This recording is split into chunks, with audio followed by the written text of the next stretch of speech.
வணக்க மக்களே! ஒரு சில நேரங்கள்ல ரொம்பவே பார்த்திங்கன்னா, நம்ம வாயில்லா ஜீவராசிகள வளர்க்கும் பொழுதோ, இல்ல ஒரு சில நேரங்கள்ல நம்ம வெளியில போகும்பொழுதோ, அதனுடைய அருமைய நம்ம புரிஞ்சுக்குவோம் அப்படின்னு சொல்லலாம். இங்க அப்படிதான் ஆரங்கட்டான் வகையை சேர்ந்த ஒரு மங்கி, ஒரு குழந்தைய பார்க்கணும் அப்படின்னு ரொம்பவே ஆசையாக கேட்குது. அந்த வீடியோ இப்ப சமூக வலைதளங்கள்ல ரொம்பவே வைரலாக பரவி வந்துட்டுருக்கு.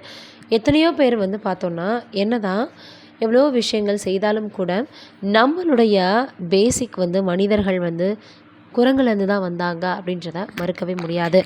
அதேபோல் இங்கே ஒரு குழந்தைய ரொம்பவே ஆவலோடையும் அதிசயத்தோடையும் பார்க்கக்கூடிய இந்த வகையான குரங்குகளை பார்க்குறதுக்கே ரொம்பவே பார்த்திங்கன்னா சந்தோஷமாக இருக்குது அப்படின்னு தான் சொல்லணும்.